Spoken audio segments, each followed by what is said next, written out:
Malgré le fait que Stéphane Blanchet ait désiré mettre à la rue des enfants et leurs parents, et qu'il n'ait jamais daigné déposer plainte contre des bailleurs empoisonnant le quotidien de beaucoup de familles à Sevran, 45% des votants sevranais lui ont donné leur voix. Monsieur Philippe Geffroy, un candidat refusant de participer à une politique de solidarité et de lutte contre toute forme de discrimination, 29% des votants sevranais lui ont fait confiance.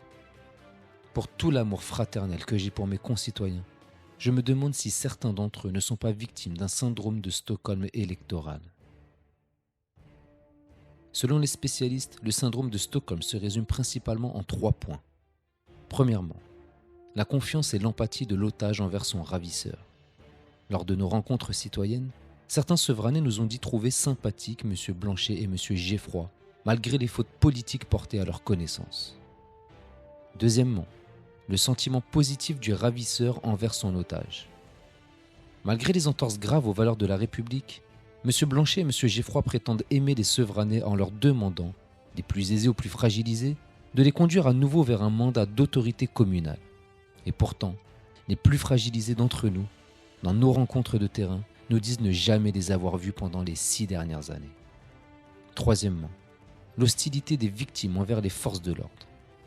M. Blanchet et M. Geffroy ont décidé d'exposer aux Sevranais une image d'hostilité politique à l'endroit des défenseurs de la loi que sont les bâtisseurs d'égalité, dont la liste comporte des juristes, des avocats et des dépositaires de l'autorité publique, dont la mission professionnelle et politique est de rendre prioritaire votre sécurité, votre sûreté et votre dignité communale.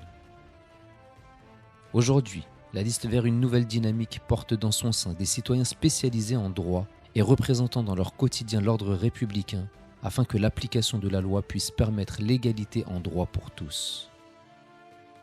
Si cette vidéo fait écho en vous, ne donnez plus votre voix électorale à des bourreaux politiques, mais accordez aux enfants de Sevran et à vous-même le respect de vos droits pour une ville au futur de solidarité, d'égalité, de dignité et de prospérité.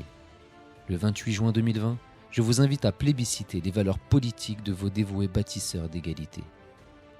Pour vous aider à mieux comprendre notre raisonnement, voici un exemple de syndrome de Stockholm électoral. Ce quartier de Grozny porte encore les traces des bombardements russes et pourtant c'est pour Vladimir Poutine que les électeurs promettent de voter. Je vais voter pour Poutine. Je n'y vois rien de positif, mais je pense qu'il vaut mieux garder ce qu'on a plutôt que de risquer l'inconnu. Voter Poutine aux élections législatives, c'est voter pour le parti Russie Unie, le parti dont les affiches sont partout dans les rues de la capitale tchétchène.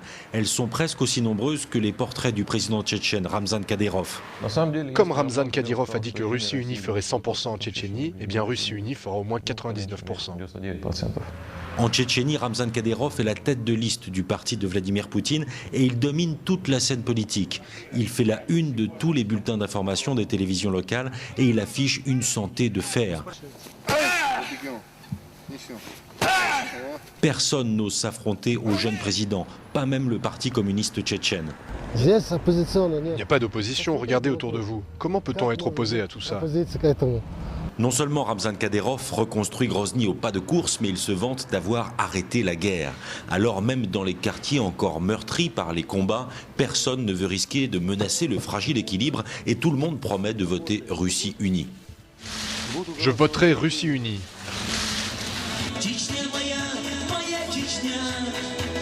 Les restaurants ont rouvert à Grozny. On y chante l'amour de son pays et là aussi on remercie Vladimir Poutine d'avoir mis fin au conflit. Je vais voter pour Russie Unie, pour Vladimir Poutine, parce qu'il a fait beaucoup pour nous. À Grozny, les politologues indépendants comparent l'attitude des électeurs tchétchènes au syndrome de Stockholm.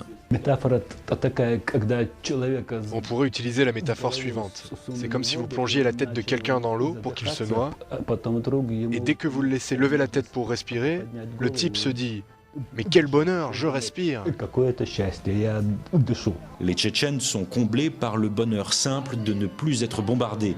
À la demande de Ramzan Kadyrov, ils manifestent même pour réclamer que Poutine change la constitution et reste un 3e mandat à la tête de la Russie.